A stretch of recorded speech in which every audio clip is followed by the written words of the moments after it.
Hello and welcome back. We're continuing with our story, A Boy Called Bat. We've only got 2 chapters left to go. So here we go, chapter 25, House Guests. Now, I want you to think about what might happen in this chapter. In the last chapter that we read, we found out that Bat received a letter from Dr. Jerry Dragoo. Now, once he tells his mom what was in this letter, what do you think his mom will say? Maybe we'll find out in this chapter. Let's find out. House guests. There were just a few days left before Thor was supposed to leave for the animal rescue. Bat didn't have any time to lose, and all afternoon he practiced how he was going to tell Mom about Dr. Jerry Dragoo and how important it was that Thor stay with them as long as possible. But that night at dinner, he found himself nervously avoiding the topic. What if he couldn't change Mom's mind? Bat couldn't change anything worse than that. Bat couldn't imagine anything worse than that. So instead of telling her about Dr. Jerry Dragoo, Bat said, Israel wants to come over to our house. Who's Israel? Asked Janie, dipping her chicken chunk into barbecue sauce. He's a kid in my class, Bat said. Bat, honey, that's great, said Mom. Is he your friend? Janie asked. Bat considered the question. Was Israel his friend? Israel was nice to him. He was interested in some of the same things that interested Bat. He didn't seem to think that Bat was weird, and he wanted to visit. I don't know, Bat said. Maybe he is. That's kind of a big deal, said Janie. You've never had a friend over before. Yes, I have, Bat said. Ezra comes over all the time. He's my friend, not yours, Janie said. He can be your friend and Bat's, said Mom. I thought you said Ezra is annoying, Janie said. He is annoying, said Bat, but so are you, and you are still my friend. No one is more annoying than you, said Janie, but I guess you're my friend too. Neither of you is annoying, said Mom, and Bat, I think it's great that you want to have a friend over. Well, said Bat, dipping his chicken chunk in ketchup, it was Israel's idea, not mine. He wants to meet Thor.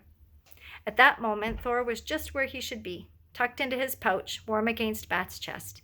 And remembering Thor made Bat nervous all over again. I think it's a great idea, no matter whose it was, said Mom. I'll call Israel's parents to set something up. Maybe Saturday? Whenever, Bat said. And then he said, Mom, there's something else, too. What is it? Mom had a chicken chunk in her hand, already dipped in sauce, but she set it down. I wrote to a world skunk expert, Bat said. The words came out fast and loud because they were important. I wrote and asked him about keeping Thor as a pet because I don't want to send him to the rescue people. I want to raise him here at our house. I love Thor. I think maybe he loves me too, and I'm not ready to give him away. Oh, Bat, Mom said. How on earth did you find a world skunk expert? And then Bat told her about reading in his animal encyclopedia about Dr. Jerry Dragoo, and about Mr. Grayson helping him with the email, and about waiting and waiting for a response, and about finally getting an email back, and about how Israel had wanted to read it too. I can be a good skunk caretaker, Mom, he said last, and then he waited to hear what she would say. But it was Janie who spoke. Wow, Bat, she said. That's pretty cool that you found an expert and wrote to him. That takes guts. I think you should let him keep raising the skunk, Mom. He's pretty serious. Bat was so surprised that he felt his mouth drop open. Janie was helping him? Bat, Mom said, I've been watching you with the kit. You are so responsible and careful with him. But honey, raising Thor until he's old enough to release is a big commitment. He'd have to stay with us all through the rest of the school year and through summer as well. That sounded wonderful to Bat. The longer the better, he said. You say that now, Mom said, but what if you get tired of feeding him and cleaning up after him? And what about when he gets bigger and he's awake more of the time? Mom, said Bat, and he did his very best to make his voice sound as serious as he felt. I will never get tired of Thor. That would be like you getting tired of me and Janie.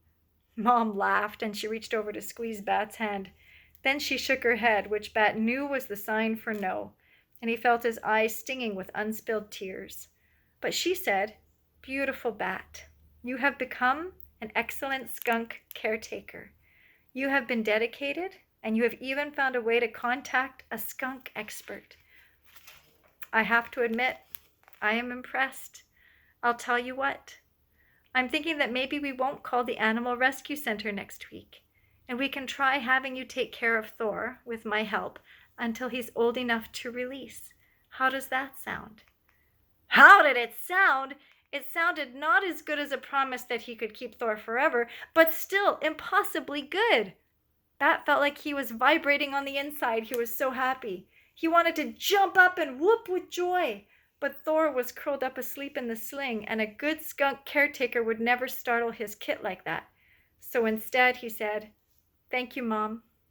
And thank you, Janie. Thank you both." Wow. That was a pretty exciting chapter. All right. Well, that's it for chapter 25. In our next chapter, we'll be reading chapter 26, and it's the last chapter of our book. So I want you to predict the ending. What do you think is going to happen at the end of our story? Some pretty exciting things have been happening for Bat. Okay, bye for now.